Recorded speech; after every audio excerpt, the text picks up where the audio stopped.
I have to say we have left the best to last. We have got Edward Snowden on shortly. No, I'm just kidding. For those of you that read up on the moment of truth last night, yeah, he's in the room listening. Yeah, I think the best part about these talks is that every couple of weeks when we've done them, Raymond's kind of given me a nudge just beforehand and said, you know, can you give me the slides? And I thought, isn't it great? Because something so kind of serious happens every week that we can update the slides with. There's always something in the news, so it's quite interesting. We're going to talk through the concept of protecting your business. That's the idea of these 4 talks. We're going to be using the Connect Smart guide. Now the handouts have got some of the slides on there, so do take notes if you want to. Just to reaffirm the statistics from the Vodafone sponsored document. This was put together by Vodafone, along with some other experts for Connect Smart. 30% of New Zealand small businesses are the target of online attacks, which I think is obviously quite a high number, so 1 in 3. So it's important that we're all taking steps to protect ourselves. Several weeks ago, I forget how many precisely, I talked about the goals of these workshops were to demystify cybersecurity. Now I had to wear my black outfit today. Paul unfortunately isn't here wearing his black outfit. I'm quite upset about that. Clearly cybersecurity has an air of mysticism about some of it, and I think when we get lots of sort of influential people in the Auckland Town Hall talking about mass surveillance and all the rest of it, the whole thing can get washed with a feeling of paranoia and can I do anything about this kind of thing? I was quite anxious this morning that we'd either have a horde of people asking questions about spear guns and all the rest of it, or if we would have nobody at all because everyone had given up. But anyway, we'll move along. Now, this was yesterday's news. Vodafone Colin James put out a story about the number of strategic organised attacks that they're seeing at the network level against New Zealand businesses. And I thought this was important to add into today's presentation because he says Kiwi companies might think they're immune, but many of them have valuable intellectual property. And of course the concept of this cybersecurity talk is that at the end of the day we're just trying to protect our businesses and the information that we have. Stuff that we create, stuff that we generate, stuff that we produce has value, obviously, to the business, and we need to protect that from the bad guys. Equally, it's stories like this that we also need to keep in mind. This was a great story. I did a presentation to a room full of chartered accountants last week, the day after this story came out. And it got some real belly laughs, I have to say. New Zealand's internet crashed after users clicked infected links to Jennifer Lawrence's nude photos. Now, not wanting to ask those of you who have downloaded the package of of Jennifer Lawrence's photos, clearly, but it's an interesting story because it touches on 2 things. One, the media put together the issue of the breach of her data, and it was a data breach after all, with the fact that it was then used to phish people or target them with malicious downloads. So the idea was, if you were intrigued enough to go looking for those photos, that's a terrible thing that happened to her in terms of her data breach, you could then be targeted by bad actors or the bad guys who might potentially be able to download a file onto your computer that infected your computer and potentially crash the entire New Zealand internet. And I think it later came out from Spark saying that actually this was just the media putting 2 and 2 together and getting 5. But it kind of illustrates the kind of stories that we see in the press about this kind of stuff. And the reality, of course, is that some people may well have had their computer infected because they did go looking for those images. Okay, now, any Game of Thrones fans?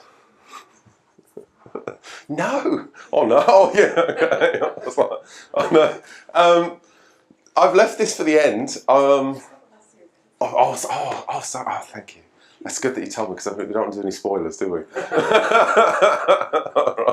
Yeah, some of us may have evaluated other versions of those files. Things are the most copied product in history. Alright, so we're going to talk about security using a castle metaphor at the end. Now I'm very conscious that some of you who've sat through my previous slides will probably be thinking, oh okay, alright.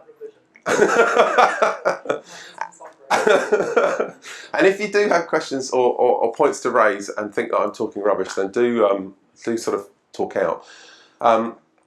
As we said, the concept of the Connect Smart document from the National Cyber Policy Office in Wellington, for Connect Smart Week back in June was to give businesses a simple and easy step-by-step guide to improving the cybersecurity of your business.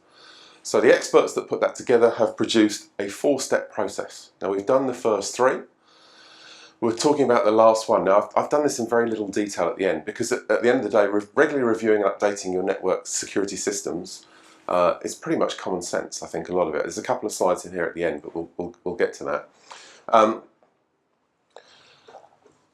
A warrant of fitness style checklist is the concept behind it.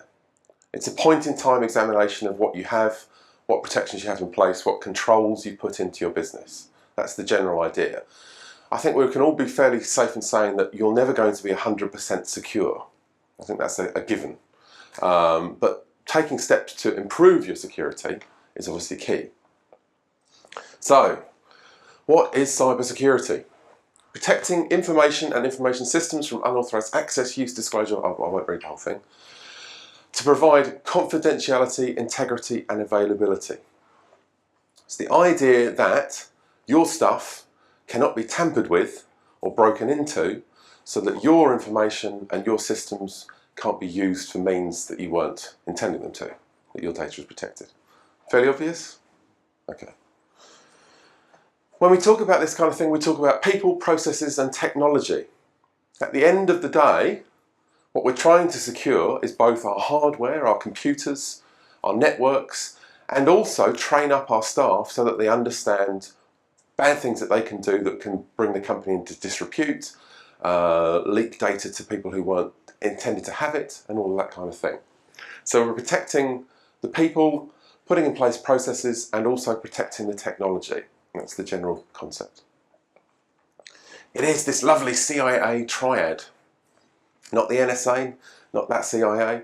The idea of information functions can only be accessed by properly authorised parties, only be altered or removed by authorised persons, and must be available on demand to agreed standards. So when you go into your company in the morning, you want to know that the computer will turn on and you can check your email. You want to know that the files that you saved on a server physically in the building are still there and have not been encrypted by ransomware, or the ones that you put in the cloud have not been read by somebody else or tampered with, changed. It's the customer database, that kind of thing. Simple. So, we talked about what does NetSafe know about the bad stuff. NetSafe at the end of the day is a non-profit. Ransomware. Yeah. Are you going to cover ransomware? Yeah. Okay. Thank you. Is it of interest? Well, there's a couple who haven't been here before. Yeah. Yeah. Also, if you've got questions we're going through, please ask. Okay, yeah. All right. Yes. I've got your email and internet. Yes.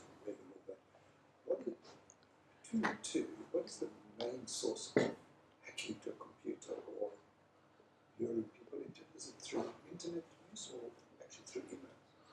I guess they're similar things, aren't they? At the end of the day, they're both internet sort of related devices. So your email is a process which transmits data over the internet, and it comes into a box, and then you've got the internet connection that maybe other business systems rely on as well. The reality is the two things that we see that cause problems at most businesses are, one, the people, more often than not.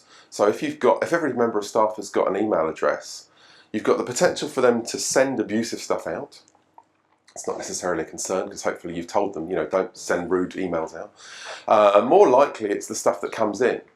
So does the email come with an attachment? At the moment we're seeing a real rise in really old school kind of phishing emails. So something comes in saying you've got a parcel delivery notification from Australia Post. Click this zip file attachment to read your delivery notification. Now, lots of companies take parcels from overseas.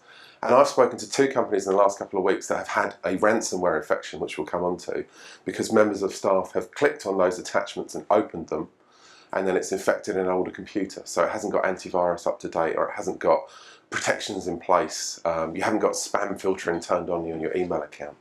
So yeah, the people clicking on things is one of the big issues. And then physically going out onto the internet, What are the websites that they're going to? What are the files that they're downloading? Can your systems be remotely accessed over mobile devices? There's a whole range of questions. I'm always happy to talk at the end if you want to as well. Yeah. So, sorry, I didn't actually introduce, did I, at the beginning? NetSafe is a non-profit organisation. We have 6 staff. And we've been around since '98. We've done education in schools, and increasingly we do cyber safety, cyber security, and cyber crime. So we run the Orb website, which takes reports of cyber incidents, not cyber crime, because to be honest, the laws haven't quite kept up to date with the kind of stuff that we see. So at NetSafe, we've run this website for the last 4 years. We've had more than 11,000 reports with more than $10 million reported lost to cyber kind of challenges. So that's investment scams, that's ransomware, that's all kinds of things, romance scams.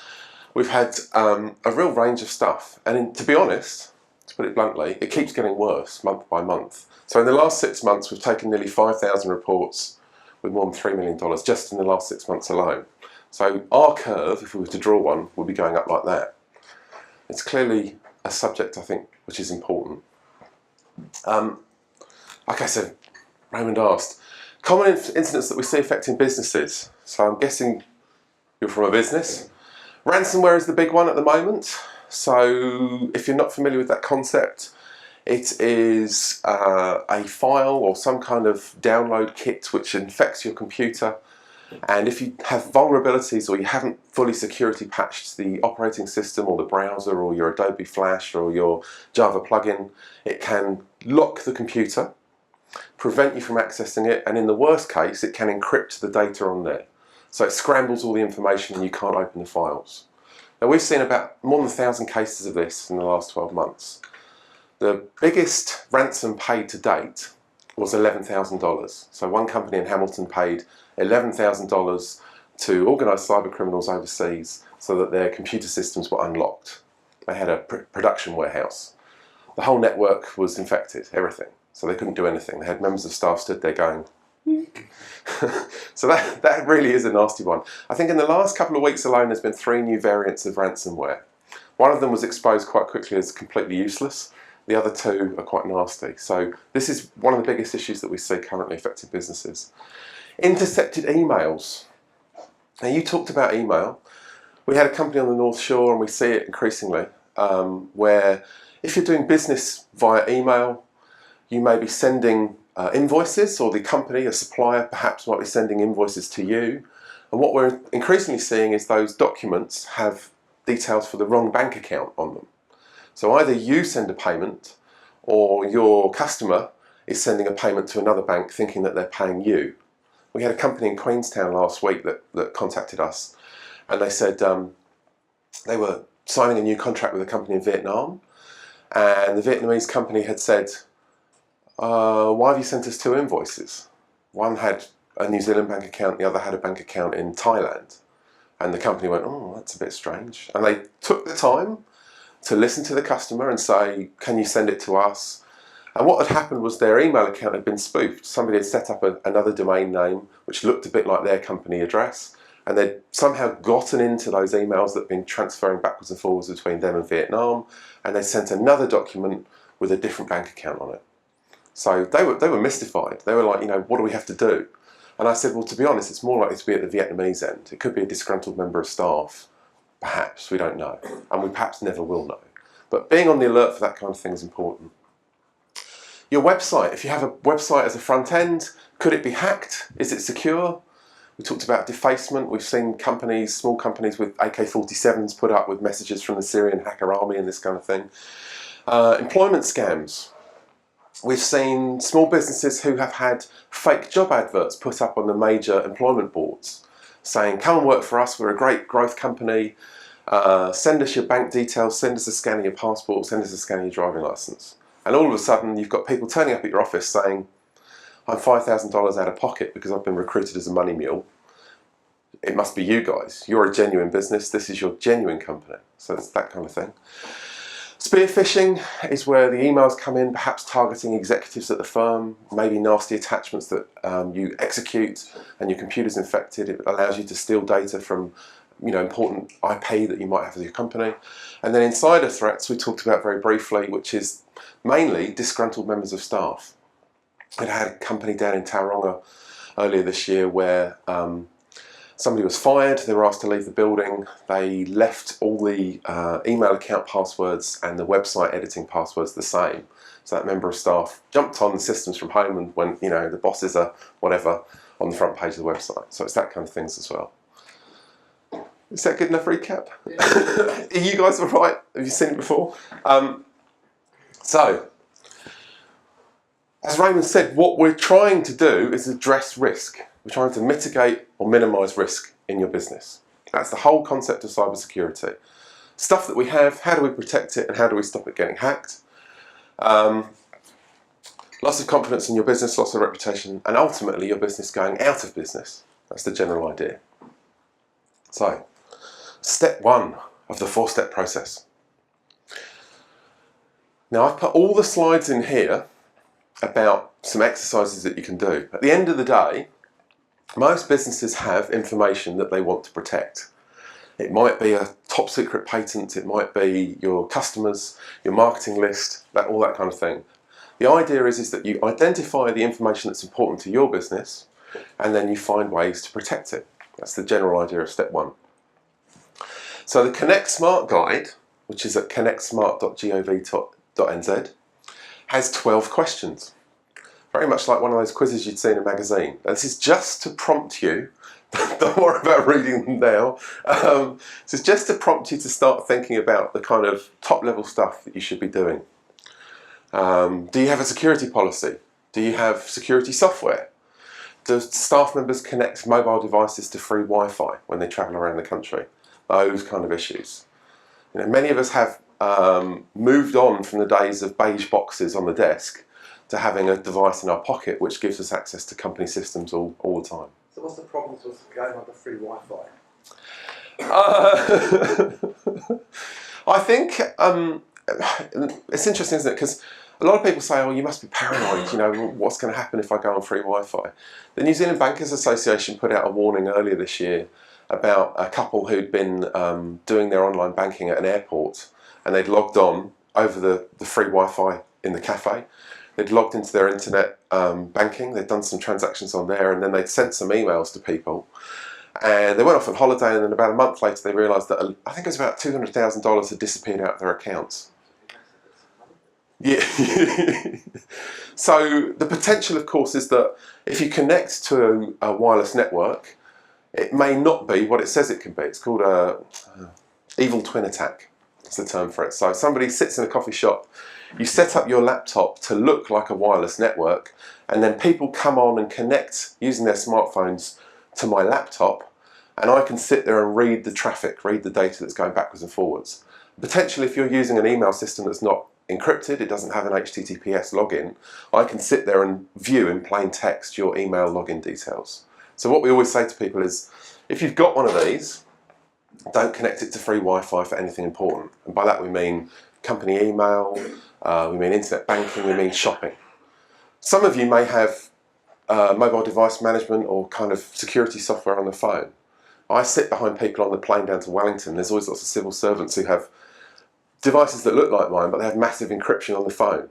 So they have to type in a PIN to get into the phone, then they have to type in a PIN to get into the data, then they have to type a PIN to get into the email. So there's several levels of encryption that you can put on these things. But if you're just using a consumer device, which is what I am, think twice about where you connect. That's the thing with wireless is also connecting to your office wire. Yeah. You've been out to an airport and you might get something on your phone or your laptop. Yeah. You get back to the office and you plug in the network. Yeah. Yeah, that's exactly right. Separate. Yeah. Yeah. So people that go out with a laptop, you would potentially not let connect back onto the full office network. On the wireless, definitely. Okay. So segregate the whole thing. Firewall off the wireless network. Yeah. So if they want to come in from the wireless, they've got to log in to an SSL encrypted port to get into the. Okay. And even if they're sitting on their desk. Okay. Interesting. That stops anyone getting into the wireless. Yeah. Yeah. And then maybe have a guest Wi-Fi for people that come in. So it's just taking a risk management approach, isn't it? Of just saying, Here's our core stuff. Here's our really top secret stuff over here, our important stuff to protect. Here's our less protected area over here. And here's the free open stuff that anybody can connect to that comes into the business. It's that kind of thing. Yeah. What I would normally say to people is, the best way to explain it is to say, well, would you leave a cable plugged into your network hanging out the window? I like that. So anyone can come and connect. Yeah. Same with wireless, it just sprays it top. Yeah. Yeah. Oh, that's a good point. So with the airport connections, if you're actually sitting at one of their computers they've got plugged in there, they've got the same. Oh, I don't know. I mean, I don't use internet cafes anymore. I'm a bit paranoid. Just at the airport where they've got their The terminal. Yeah. set up and you go into their. Yeah. System. I wear my Captain tinfoil hat. I don't do anything on those public terminals. I don't do anything on devices that I don't know who's managing and what they're doing. In all honesty. Yeah. Yeah. We went on holiday a couple of months back, and we went to Rarotonga, which I thought I'd never been there. I was like, oh, this is lovely. And they had one internet cafe in the town. I thought, I really need to check my thing. And I remember the data rate was $50 a megabyte or something outrageous. And I was like, oh, okay. And then they had one internet cafe that we could go into, and I thought, you know what? I think I'll just not do any email this week. So it's just about your approach to risk, isn't it? If the stuff you're doing is low level, it's not important. You wouldn't be concerned if somebody happened to capture your password, then carry on. If it's top secret and the company would, throw you out and without a moment's notice if something got compromised, then clearly you'd have a different policy in place and different approach to things. Sometimes it's easier to say to people, internet data prices are cheap enough on a phone anyway. Yeah. Don't bother with free Wi-Fi, just use one. Yeah. 2 gigs on this was $90 a month. Yeah. Yeah. And of course you can use these things as a personal hotspot now, can't you, and connect other devices onto them. So it gives you that mobility on the road to kind of rely on the security of your telecom provider. Which has been tapped at the Southern Cross cable now. So yeah, so we shouldn't joke, should we? So you take the 12-question quiz in the Connect Smart guide, and then it gives you a rating. That's the idea. A bit like a cosmopolitan kind of survey.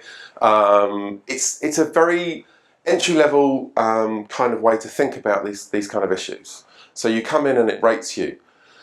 You can go a little bit more in depth. These are documents from the National Institute of Standards and Technology in America, NIST, and they have some really good resources. I think Raymond put the links up originally. You can probably add those on to the page at the end. There are some exercises about identifying and prioritizing information. So it's classifying information. How important is it? How well protected should we keep it? And that kind of thing. There is the concept of sitting down and thinking about what your business has. Now, one of the guys from the AV company that was here the first session, I think he took it away and he said they'd sat down at the company, there's 15 employees, I think, and they'd taken the time to sort of think through what it was that they were using, the devices that they had and who had what, and they used these kind of exercises to find that the accountant that they'd outsourced all the payroll to and all the rest of it was actually still using a Windows XP computer. So taking the time to think about your stuff could help identify where the risks are and where any weaknesses in your defences might be. That's the general idea. I'll skip through these. The general idea, of course, is once you know what you've got, what would it cost your business if something bad happened to it? So do a cost-benefit analysis.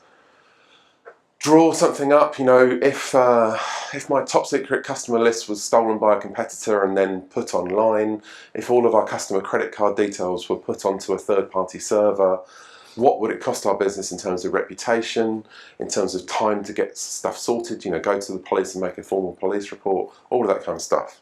That's the general idea. And then thinking about using the CIA triad, what kind of system do you have to put in place to protect that information? That's the idea. And lastly, if you don't feel happy doing this yourself, you can of course go out and find an expert to do it for you. And I'm not suggesting I am an expert by any means. There are lots of IT security companies in Auckland. Many of them are very busy. I know that for a fact.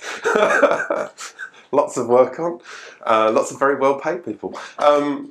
This is using a spreadsheet which we tested last year with a couple of organisations in Auckland. We had some help from the banks to design kind of a toolkit for people to do the 10 domains of security using the SANS model of 10 kind of areas of your business that you protect. You do a survey and it brings out a map against where you need to improve your protection.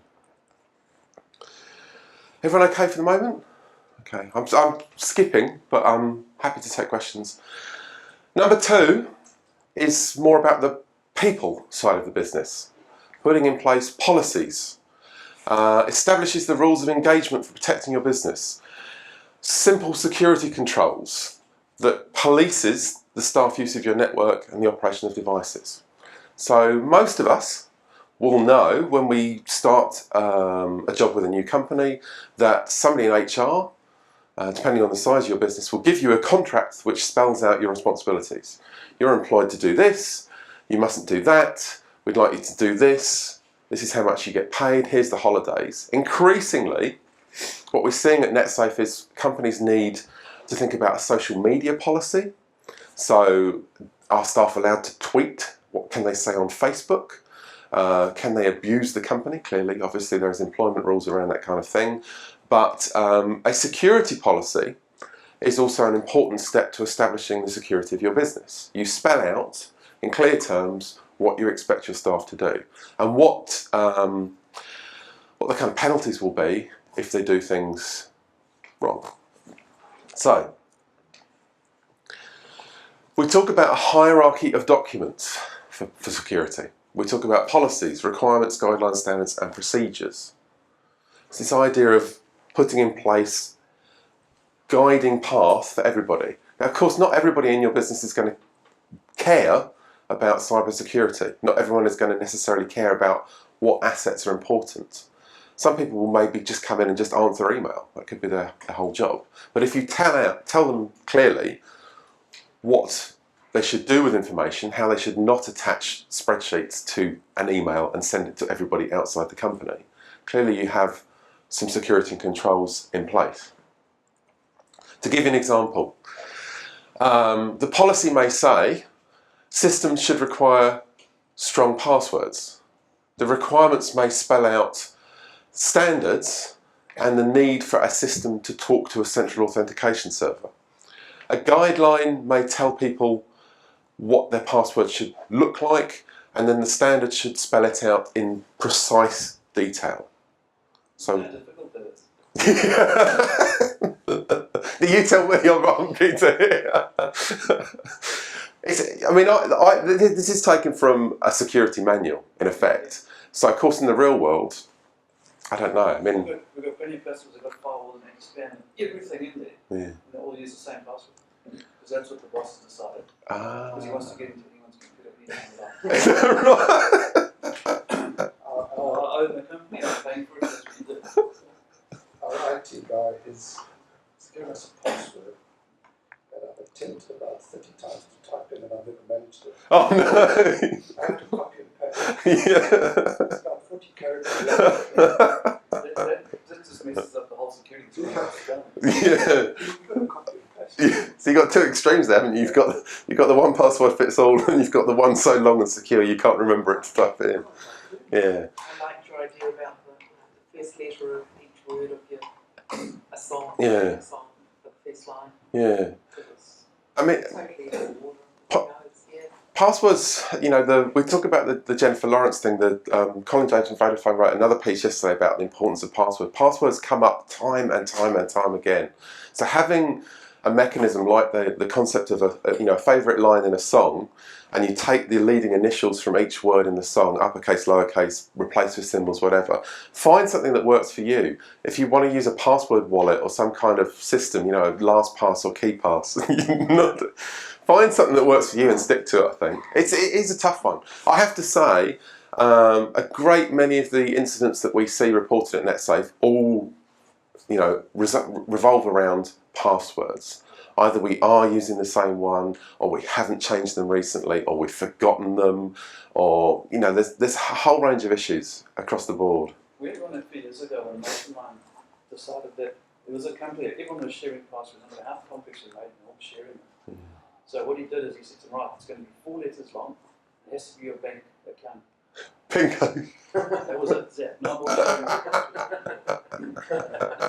whether it's secure. It's secure that sharing. So we talk about stuff like this, and yet, of course, in the real world, it may not necessarily apply. Okay. Look, you know, got an interesting, different system now, where before you just typed in your password, now you get your password, put it there. When you go to log in, it's like a drop-down box. Yeah. On parts of the password, not the entire password. Yes. So it might come up the first letter, the fourth, and the seventh. Yeah. You just get the password and you click on that letter. Yes. Yeah. Yeah. That was designed to stop keyloggers originally, I think. So the idea that your key presses might be recorded. So the drop downs, the key, you can't record which letters have been pressed, so you just select from a drop down instead. Yeah. Yeah. Yeah. Yeah, it's interesting. I mean, there's a story in the UK a couple of weeks ago about one of the banks there is testing a vein reader. So biometrics is, I think, what we'll increasingly see. Retina scans and fingerprints and all the rest of it. The new iPhones have the fingerprint scanner on them and all the rest of it. So passwords are going to be an issue for years to come. I think it's going to be an interesting one. Everyone okay for the moment? Cool. How are we doing for time? All good. Okay. Number 3, the third part of this process, establish an incident management plan, talks about, to put it bluntly, what to do when things go badly wrong. So having in place a team of people, doesn't need to be in your company, it might be external consultants, something like that, who know what to do if bad stuff happens. It's the old Boy Scout motto, be prepared. Now I can't overemphasize how important it is to have some kind of preparation in place. Disaster recovery, business continuity, all of that good stuff. I'm not an expert in any of those, but anybody that's run a company will know if something goes wrong, we need to have something in place to fix it so that we don't go out of business. At the end of the day, that's the blunt kind of plan. Whether that is, if you're in the business of hiring cars and you've got 3 spare ones over here, should one get a flat tyre, the same applies to the technology and the processes that you have in place. Why is it important? At the end of the day, how quickly you can get back up and running is the key question. So I have spoken to companies that have had ransomware infections where everything has been locked. We spoke to a company, 120 staff in the South Island. Every system on their network was encrypted. And when you talk to them and say, what are you going to do to fix it? They were like, don't know. So if you've got staff standing around, it's costing your business money. Having some kind of process in place to quickly get back up and running, if it's a cloud-based system, if it's a new building, if it's whatever, is obviously key because you want to keep the money rolling in. Creating a plan. Now this is taken from the guide, the Connect Smart guide. So do download the PDF when you get back. It talks about 5 stages. I've taken the stages out of these slides in detail. But the most important one is obviously preparing and preventing. So the first 2 stages in effect that we've talked about already. Auditing the information and systems at risk. It doesn't need to be a week-long process. It could take an hour when you get back to work. Thinking about what you've got and where it is, who has access to it, does it need to be protected, and then putting in place those controls and training staff to be aware of the issues. Pretty simple really, if you don't tell people the bad things that could happen, they may just blindly carry on still working the same way. So coming up with a policy in plain English, doesn't need to be full of jargon, and making sure that everybody understands why it's important for the business. Leading from the top is what's always said. That cybersecurity policy and an ethos to a company must be driven from management with real feeling behind it. Otherwise it's pointless. And then the next one, of course, is putting in a team of people. It could just be one person depending on the size of your company, and processes for reporting stuff. That's the really important one. We talk about monitor and detection. So if somebody comes to a frontline member of staff, rings up the phone, you've got a free phone number, and says, I've seen this job advert on Trade Me, I'd like to apply, and the person goes, oh, what job advert? I didn't know we were hiring anyone. Ideally, they would have the common sense to potentially go and talk to somebody else and say, I've just had this weird phone call, there's this job advert, and then somebody would go, okay, let's take a look because we know it's not us, and then you'd investigate it from there. So we talk about all of the systems and things that we have in place to monitor what's going on. So we talk about antivirus, we talk about intrusion detection systems, we talk about all of the flashing lights and boxes and systems that we can buy at great expense. We talk about stuff that we might get from customers or suppliers, those phone calls, those emails that might trigger a kind of, ooh, that was a bit weird.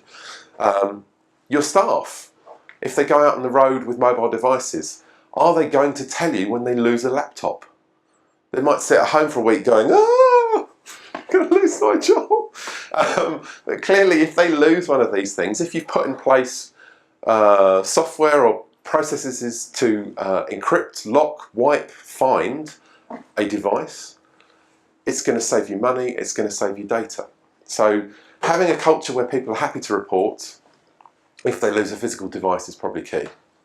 And then, of course, media stories and calls from the bank. The banks have in place huge fraud teams and increasingly have phishing teams as well that are looking to protect your accounts.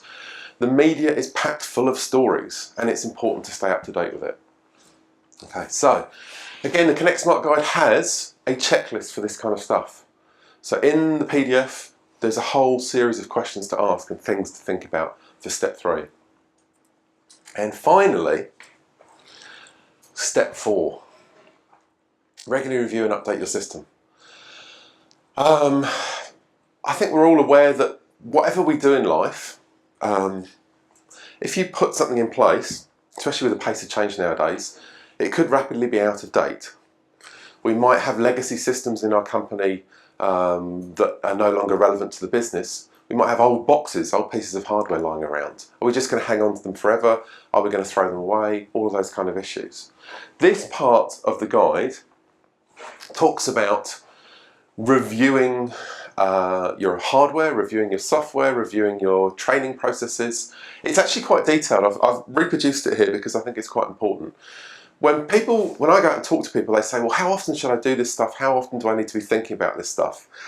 Now, this talks about a time frame, a quarterly time frame, perhaps, for revisiting your policies. Now, you might say, I'm a small business, we don't need to do it that frequently. We maybe only do it once a year. You might think about your burglar alarm system, your fire prevention system, all of those things that are around a physical space. You might decide, well, this slots in nicely with that. We'll add it to our security checklist for physical stuff. At the end of the day, you might actually say, it's more important that we do it all the time, on demand, whenever an incident occurs. When we talk about updates, the security updates on operating systems, Microsoft has a monthly patching process. We do encourage people to make automatic updates of hardware. Now, these things can be released all the time, pushed out. Now, clearly, if you have a network manager or if you have an outsourced provider, they might turn that stuff off and say, that will break X, Y, or Z. If we haven't tested the release, maybe this old system over here will stop working. So I'll leave that up to you to think about if you do automatic updating. It's kind of the thing that we encourage all home consumers to do, but at businesses, clearly you might have other systems that have interrelationships and stuff like that.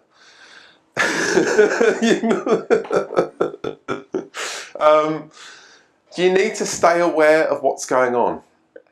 And you don't have to, gain a love for acronyms and think about, people dressed in black and all the rest of it and hacker armies and things. But clearly reading up around the threats that are emerging. We publish a newsletter about once a month and we talk about things like the Jennifer Lawrence thing. And we try and put it in the space where the average person can think, oh, how does that apply to me? So last week we had the Adobe hack again came up in the news. We had the Gmail hack. 5 million Gmail passwords were released on a public dump site. There's things every day that come up in the news. You don't need to necessarily read them all, but if you have an awareness of the kind of scale of this kind of stuff, that's quite important. And of course, if you're monitoring your systems, you already have all of those other processes in place for thinking about how you're going to learn about bad stuff. Okay. And finally, change management.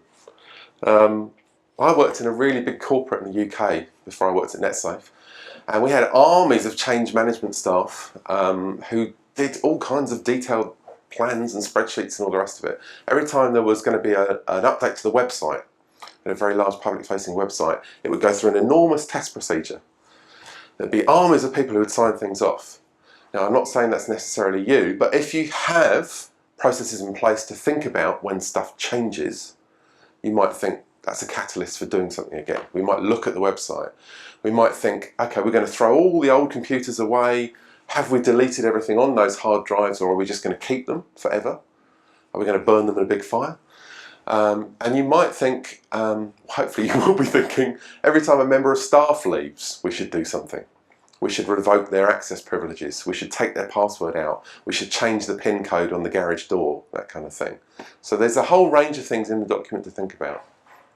Just mentioned about throwing Yeah. computers away. Yeah.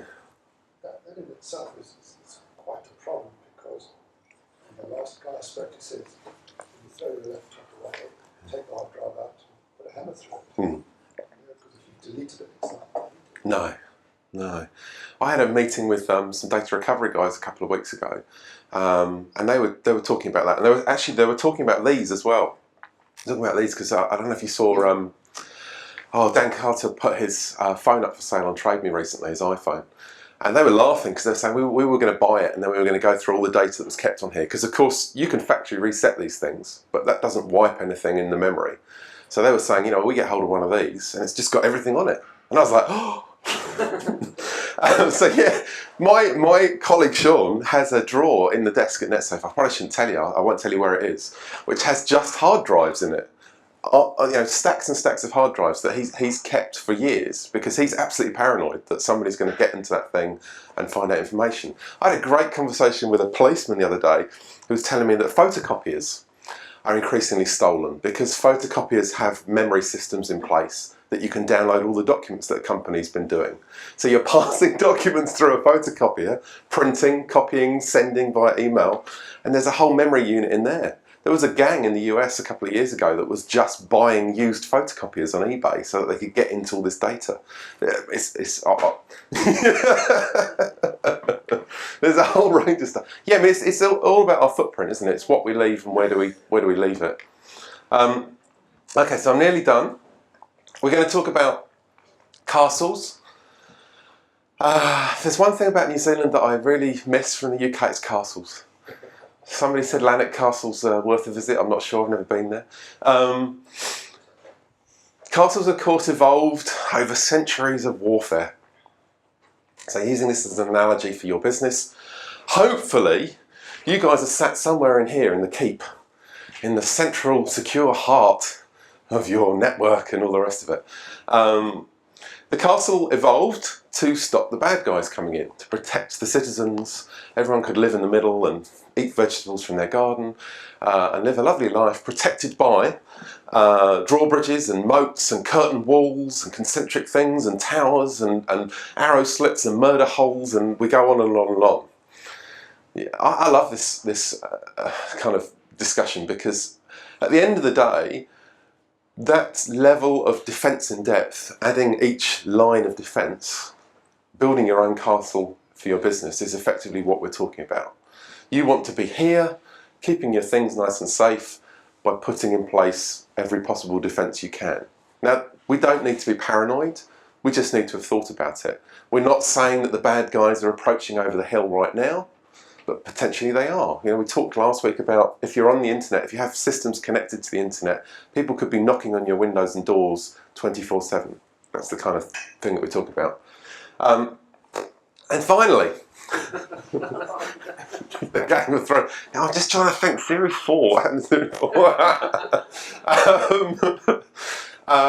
For those of you that don't watch Game of Thrones, it's a sword and sorcery epic with, we won't go into it, but it is addictive, yeah. The concept behind using this slide is, it plays into that castle metaphor. So they have a line, a wall, it's called the wall, to defend themselves from the tribes north of the wall. Okay, so they have this 1,000-foot ice wall to keep people out. It's your firewall, it's your network security. They have battlements, they have castles, they have arrow slits and all the rest of it. They have a well-trained army of Knights Guardsmen protecting the realm from the bad guys. Does the metaphor stay? Potentially it does. Is this trademarked? Of course it is. But if you've trained up your staff, they can help you protect your company and your assets. If you've put in place the security systems and the policies and all the rest of it, hopefully you're sat in the middle of your castle thinking, we're fine, but of course regularly reviewing your defences. So every couple of months, every couple of weeks, whatever suits your business and the information assets you're trying to protect. Finally, any questions, you can always contact NetSafe. We have a free phone number, an email address, the website, and we're on all the social media if you tweet or anything like that. So I hope it has been of interest and use, and I'm more than happy to take any questions.